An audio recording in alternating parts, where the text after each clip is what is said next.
Hello hello.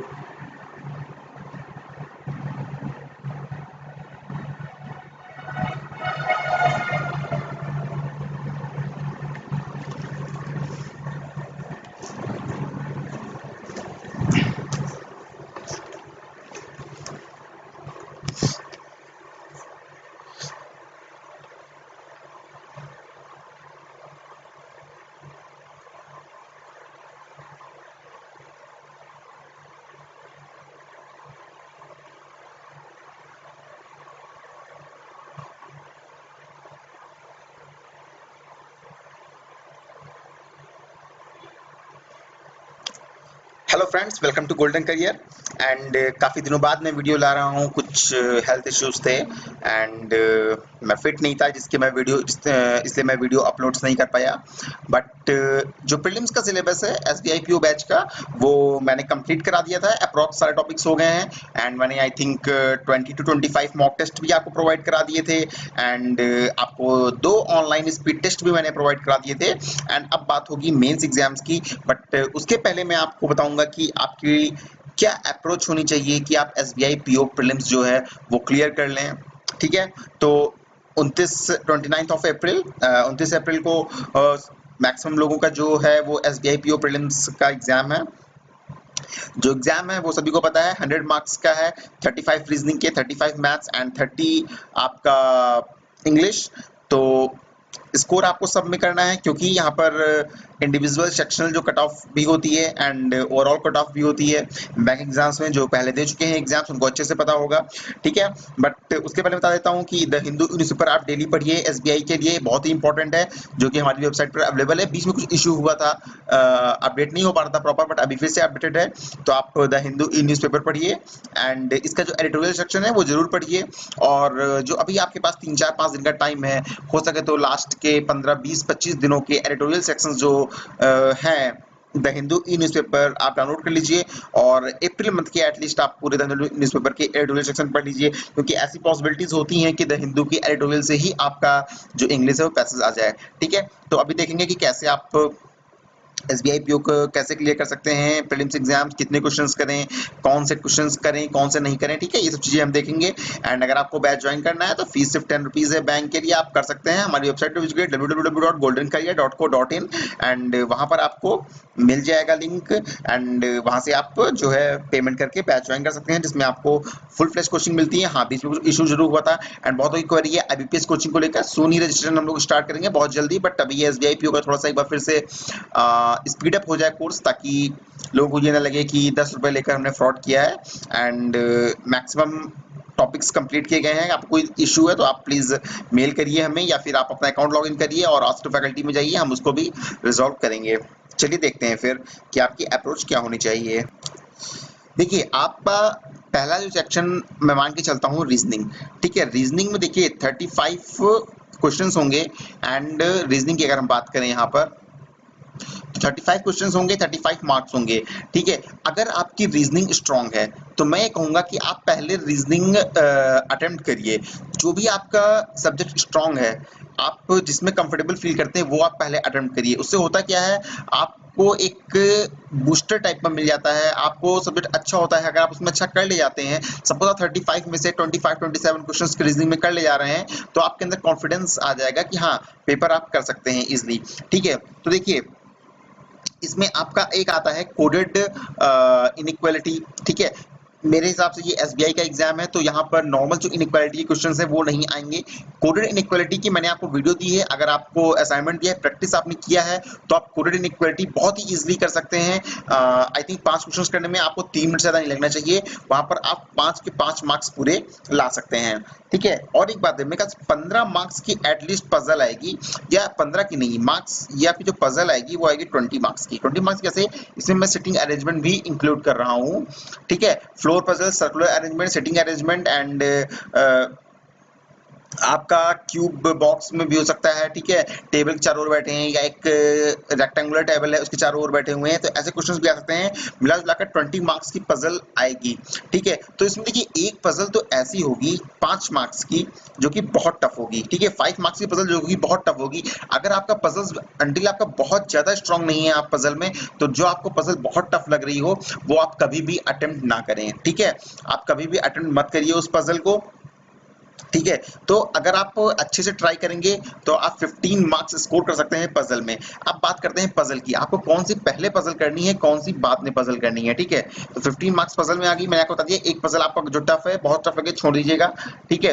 Tough puzzle कौन सी होती है, देखिए एक तो पजल होगी जिसमें पैरामीटर बहुत से दिए होंगे। पैरामीटर बहुत से दिए होंगे मतलब उसमें दिया होगा एक पर्सन है, वो एक कंपनी, 4 लोग हैं, वो 4 अलग अलग कंपनीज को जाते हैं, प्लस वो अलग अलग कलर्स को लाइक करते हैं, प्लस उनके पास अलग अलग कार्स हैं, प्लस वो अलग अलग कुछ भी लेते हैं, अलग अलग कलर के कपड़े पहने हुए हैं, ठीक है। तो इस टाइप से बहुत से डिफरेंट डिफरेंट पैरामीटर्स दिए होंगे एक ही पजल में, तो वैसी पजल टफ होती हैं, ठीक है। देखिए अगर आपका सर्कुलर अरेंजमेंट है और सभी फेसिंग टुवर्ड्स सेंटर दिए हुए हैं, तो ऐसी पजल्स को आप सबसे पहले अटेम्प्ट करिएगा। क्यों? क्योंकि आप इसमें कहीं से भी स्टार्ट कर सकते हैं, फर्स्ट क्लू आपको मिलेगा, आप उस पर्सन को कहीं भी बैठा सकते हैं। सर्कुलर अरेंजमेंट अगर सभी फेसिंग इनसाइड द सेंटर हैं और सारे जितने लोग हैं फेसिंग आउटसाइड द सेंटर्स हैं, तो आप इसको सबसे पहले अटेम्प्ट करिएगा, ठीक है। और दूसरी बात, उसके बाद आप फ्लोर पजल अटेम्प्ट करिएगा। क्यों? फ्लोर पजल भी आपने अगर प्रैक्टिस की होगी तो आपको पता होगा 1 2 3 4 5 आप ऐसे करके केस बना लेते हैं, एंड केस बनाने के बाद आप यहाँ पर डेटे की एंट्री करते चले जाते हैं, ठीक है। कौन से फर्स्ट फ्लोर पे है, कौन सेकंड फ्लोर पे है, ऐसे आप एंट्री करते चले जाते हैं। तो पहले आप सर्कुलर अरेंजमेंट करिए, देन आप फ्लोर पजल अटेम्प्ट करिए, ठीक है। या आप फ्लोर पजल में कंफर्टेबल नहीं है तो आप उसके बाद अगर लीनियर अरेंजमेंट आ रहा है, देखिए सर्कुलर या लीनियर में एक ही आएगा, ठीक है। तो फर्स्ट नंबर पे आप सर्कुलर या लीनियर ही करेंगे, लेकिन कब? जब आपका सिर्फ इनसाइड हो या सिर्फ आउटसाइड हो, या सिर्फ नॉर्थ फेसिंग हो सिर्फ साउथ फेसिंग हो, ठीक है। अगर मिक्स आ रहा है तो आप पहले फ्लोर पजल के लिए जाइएगा, बट मिक्स नहीं आ रहा है तो पहले आप क्या करेंगे, आप जो सिटिंग अरेंजमेंट है उसको करेंगे, वेदर इट इज सर्कुलर और it is linear arrangement, okay. तो आप वो करेंगे, उसके बाद आप फ्लोर पजल करेंगे, उसके बाद किसी और तरह की 2 पजल्स होंगी, आप उनको ट्राई करेंगे, ठीक है। तो आप कोशिश करिए यहाँ पे 15 नंबर गेन करने की। एक पजल आपसे डेफिनेटली नहीं होगी, क्यों? ना आपके पास उतना टाइम होगा, ना आपके पास उतना कैपेबिलिटी होगी किसी के पास इतनी, मुझे लगता है कि वो सारे पजल्स भी कर पाए और साथ में रीजनिंग के और क्वेश्चंस भी कर पाए, ठीक है। एक तो 15 नंबर की मैं पजल्स करता हूँ। देखिए बात आती है सिलोजिज्म की। अब सिलोजिज्म के 5 क्वेश्चंस आएंगे, जिनमें से 2 क्वेश्चंस ऐसे होंगे जो बहुत टफ होंगे। तो मैं कहूंगा आप उन क्वेश्चंस में अंटिल आपको बहुत क्लियर नहीं है कि आंसर क्या होगा, जो क्वेश्चंस टफ हैं उनको आप अटेम्प्ट मत करिए, सिर्फ 3 क्वेश्चंस जो आपको आते हैं वो अटेम्प्ट करिए, ठीक है। तो 3 क्वेश्चन आप सिलोजिज्म के यहाँ पर अटेम्प्ट कर लेंगे, ठीक है। उसके बाद आपकी बात आती है, देखिए यहाँ पर कौन कौन से हो गया। यहाँ पर आपका 5 नंबर का कोडेड इनइक्वालिटी हो गई, 15 नंबर की पजल हो गई, एंड 3 नंबर का आपका सिलोजिज्म हो गया। अब बात आती है डायरेक्शन एंड सेंस के जो क्वेश्चंस आते हैं, ठीक है। तो मान के चलिए 1 या 2 क्वेश्चन ही आएगा, मैं उसको एक ही मान के चल रहा हूँ, जो आप कर लेंगे। बहुत ही इजी क्वेश्चंस होते हैं डायरेक्शन सेंस के, नॉर्थ साउथ, ठीक है। आप जिस भी पॉइंट पे जा रहा है उस पॉइंट पर आप ऐसे ड्रॉ कर लीजिएगा, सपोज कोई है, ठीक है। फिर उस हिसाब से आप आगे बढ़िएगा। सॉरी, ये आपका ईस्ट होता है, ये आपका वेस्ट होता है, ये साउथ होता है, ये आपका नॉर्थ होता है, ठीक है। तो आप ड्रॉ करिएगा, सपोज एक पर्सन है, वो यहाँ से स्टार्ट करता है, ठीक है। वो 5 मीटर राइट जा रहा है, 5 मीटर राइट गया, फिर यहाँ पर आप ऐसे ड्रॉ कर लीजिए। फिर वो सपोज नॉर्थ ईस्ट जा रहा है, तो आप यहाँ पर ड्रॉ करेंगे तो आप समझ जाएंगे कि नॉर्थ ईस्ट मतलब वो अब ऐसे जा रहा है, क्योंकि ये नॉर्थ ईस्ट हुआ ना।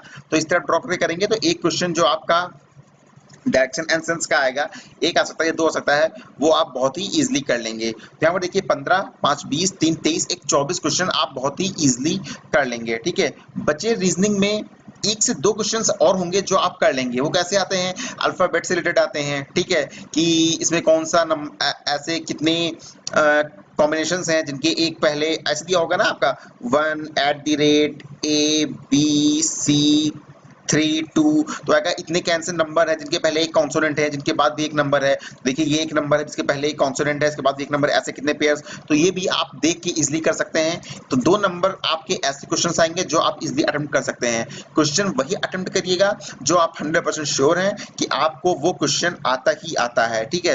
तो यहाँ से आप 15 5 20 3 23 1 24 2 26 तो हम मान के चले 25 से 26 मार्क्स आप इजीली स्कोर कर सकते हैं।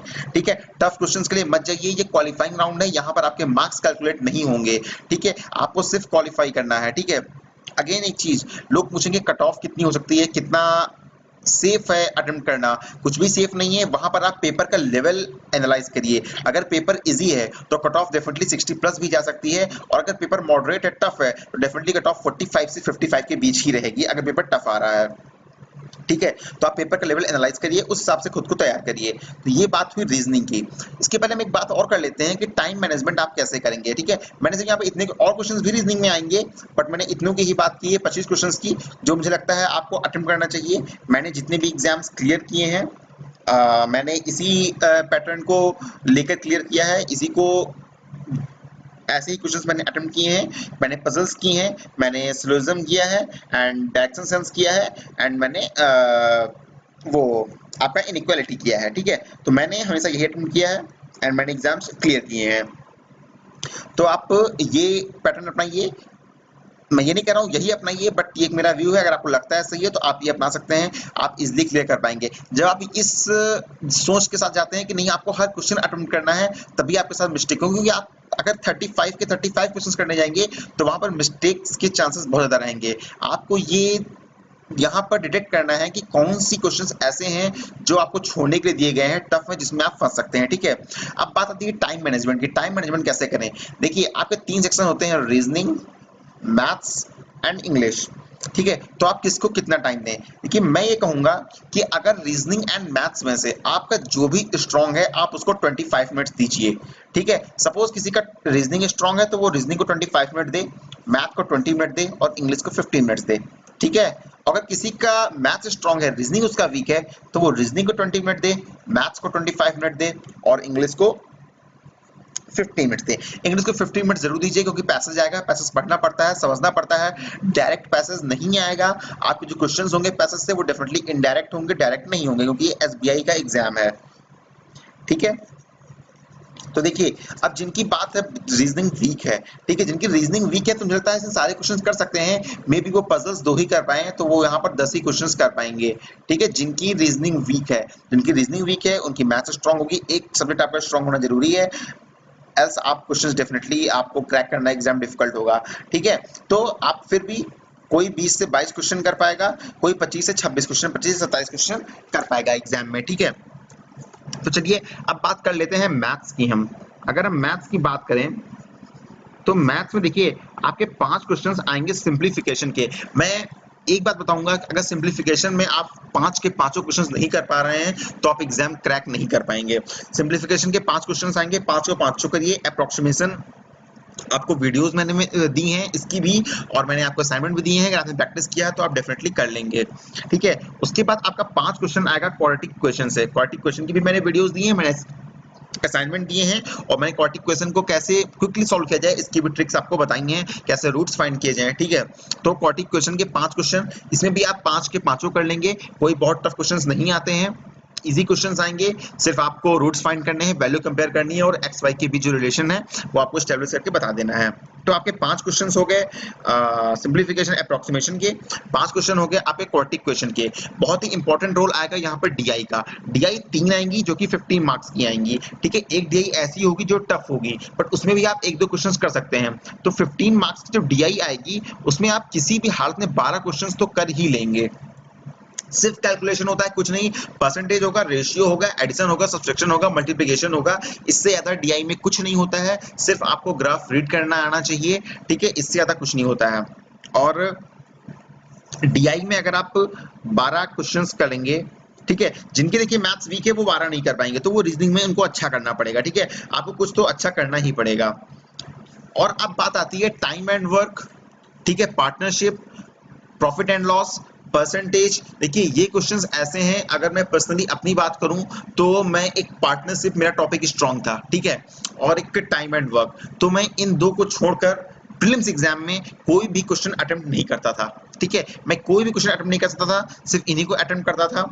क्यों? क्योंकि बाकी क्वेश्चंस में आपका टाइम जाएगा, ठीक है, तो आप वो टाइम बेटर है डीआई में लगेगा, क्योंकि डीआई की होने की पॉसिबिलिटी ज्यादा होती है। करना ही क्या है, परसेंटेज निकालना है, कंपेयर करना है वैल्यू, ठीक है, रेशियो निकालना है, ज्यादा डीआई में कुछ करना नहीं है।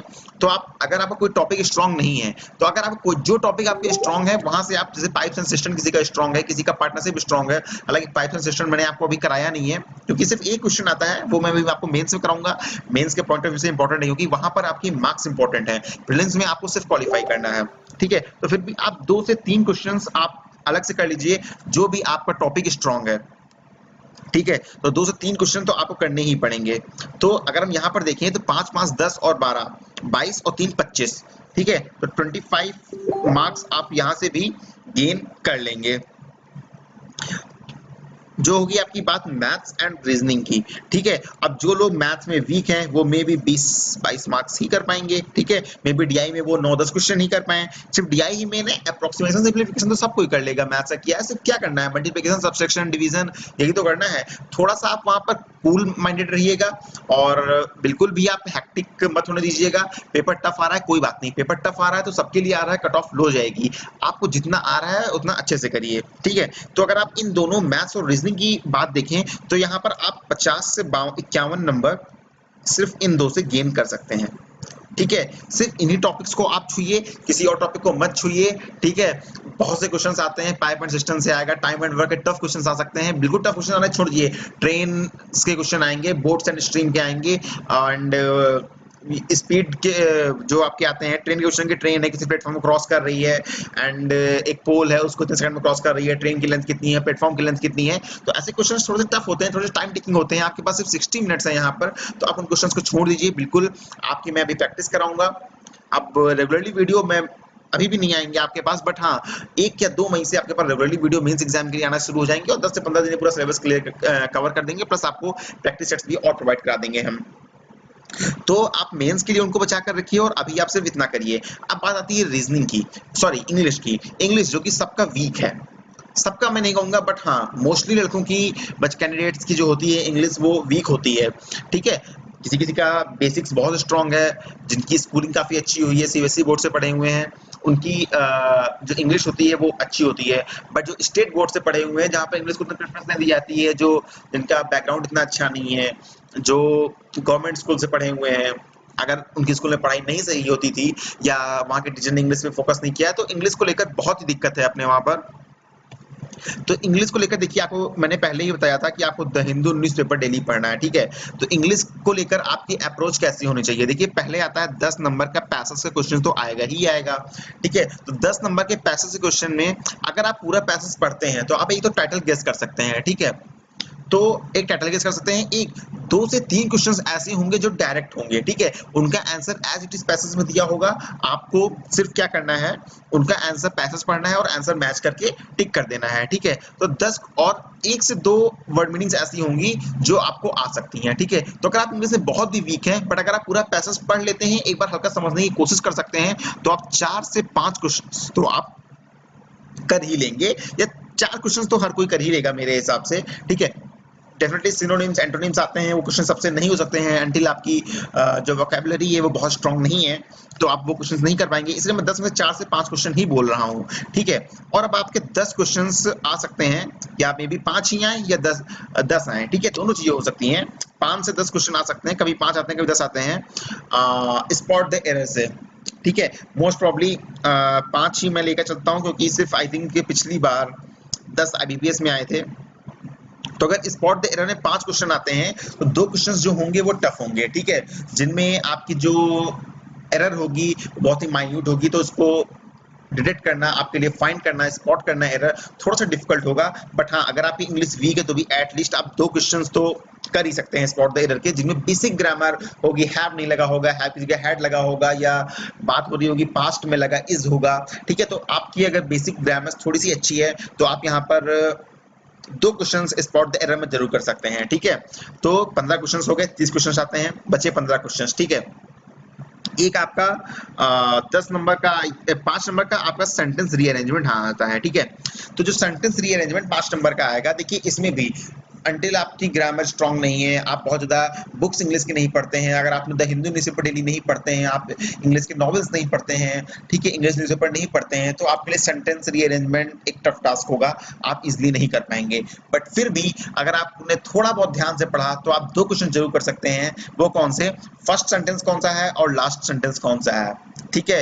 अगर किसी सेंटेंस के स्टार्टिंग में बट आ रहा है, इफ आ रहा है, तो वो फर्स्ट सेंटेंस नहीं हो सकता है, ठीक है। एंड आ रहा है या हैव से स्टार्ट हो रहा है, ठीक है, तो वो फर्स्ट सेंटेंस नहीं होगा। हाउएवर आ रहा है, हाउएवर लास्ट हो सकता है, ठीक है।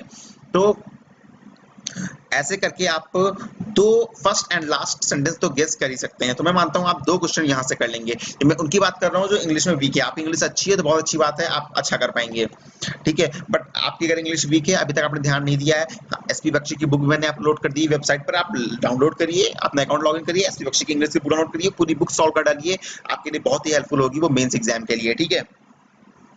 और आपने कभी इंग्लिश अभी तक नहीं पढ़ी है तो प्लीज फोकस करिए, एसबीआई रिटर्न भी होता है, आप वो क्लियर नहीं कर पाएंगे, ठीक है। तो यहाँ पर 20 मार्क्स की बात हो गई। 10 नंबर का आपका जो आएगा वो आता है क्लोज टेस्ट। अगर पैटर्न चेंज इस बार नहीं होता है तो, ठीक है, चेंज होता है तो आप वही क्वेश्चंस करिएगा जो आपको आता है, ठीक है। तो क्लोज टेस्ट में आपको ऑप्शंस दिए होते हैं, ठीक है, बट आप जो एकदम श्योर हो वही क्वेश्चंस करिएगा। तो मैं मान के चलता हूं कि जो इजी क्वेश्चंस होंगे 3-4 आप सिर्फ वही कर पाएंगे, तो भी आप 3 से 4 क्वेश्चंस तो कर ही लेंगे, ठीक है।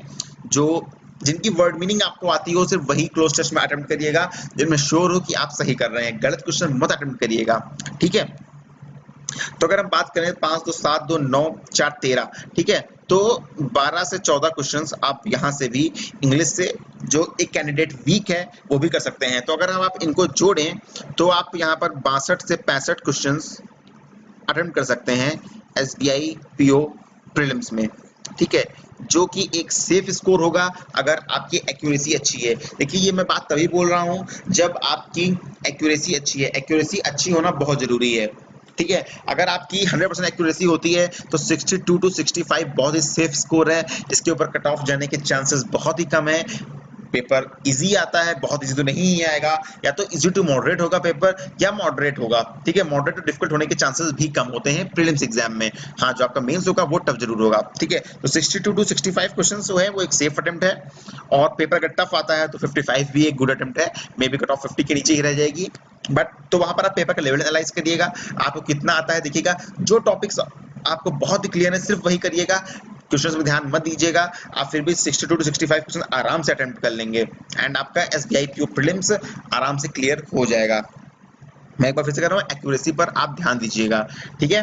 तो आप इस तरह से एसबीआई पीओ प्रीलिम्स क्रैक कर सकते हैं। एंड एसबीआई पीओ मेंस को लेकर की वीडियोस जो हैं वो कुछ ही दिनों में आना स्टार्ट हो जाएंगी। 3 से 4 दिन का अभी मुझे और टाइम चाहिए थोड़ा सा, एंड उसके बाद आना स्ट्रांग हो जाएंगी। मैं जल्दी से जल्दी जो भी टॉपिक बचे हुए हैं उनको कवर करूंगा, फिर सिर्फ प्रैक्टिस में कराऊंगा। डेली आपको 1 या 2 वीडियोस लाऊंगा जिनमें आपको मैं क्वेश्चन की प्रैक्टिस कराऊंगा जो कि पहले आ चुके हैं या फिर कुछ अच्छे क्वेश्चन हैं उनकी, ठीक है। क्योंकि कुछ ही टॉपिक्स आपके बचे हुए हैं, बाकी प्रीलिम्स मैंने कवर ही कर लिए थे। हाई लेवल के क्वेश्चंस कराने हैं हर टॉपिक के आपको, वो मैं कराऊंगा। तो आप ये अप्रोच रखिए, एंड सभी को ऑल द बेस्ट आपके प्रीलिम्स एग्जाम के लिए। एंड अगर आपको कोई हेल्प चाहिए तो आप हमें मेल कर सकते हैं info@goldencareer.co.in पर। एंड आपको ये वीडियो कैसा लगा आप हमें नीचे कमेंट करके बता सकते हैं, एंड कोई भी सजेशन है तो वो भी आप कमेंट कर सकते हैं। आपके सजेशंस का वेलकम है।